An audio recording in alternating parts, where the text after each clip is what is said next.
This video is how to get your students to do the reading. Did you know that one of the biggest reasons students don't do the reading is because they don't know how we want them to read? For example, to one student, do the reading might mean taking detailed notes, while to another it means reading a textbook as if it's a novel. When I want my students to read before class interactions, I ask myself 3 questions. Question 1. How are we going to use the readings during class interaction? For example, will we go into depth on examples in the chapter using some check-in questions? Or deconstruct tricky arguments as a whole group? Or apply the theory to new situations in small groups? By making my teaching strategies apparent, I can answer question 2. How do I want my students to engage with the reading to prepare for class interactions? Do I want them to recognize the meanings of new vocabulary so I don't have to review it before I delve into the examples?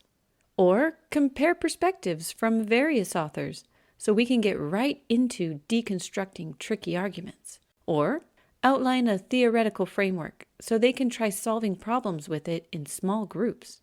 Once I know how I want my students to engage with the reading before class interactions, I can answer question 3. How will I make doing the reading meaningful for the students? Students want to know that I believe preparing for class is important in the overall scheme of the course, but they feel more motivated by work that teaches them to read like experts read, work that has clear connections to class activities, and that allows them to practice in ways that keeps them on track. When I first started teaching, answering these questions meant 2 very overwhelming things to me: coming up with interesting reading homework and more grading. I wasn't sure what to do, so I reached out to my siblings who were elementary school teachers and dealt with homework all the time. My sister taught me to make standard reading guide questions that I could reuse anytime I wanted my students to engage in a certain type of reading task. Then my brother gave me this advice: homework is a great place for students to practice and make mistakes. Let them work together on it, and give them points for completing it, not for right answers. Not only did these bits of advice save me time, they helped me teach students how I wanted them to engage with the reading in preparation for class interactions.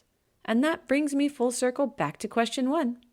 So the next time you find that your students aren't preparing for class interactions, begin by answering these 3 questions.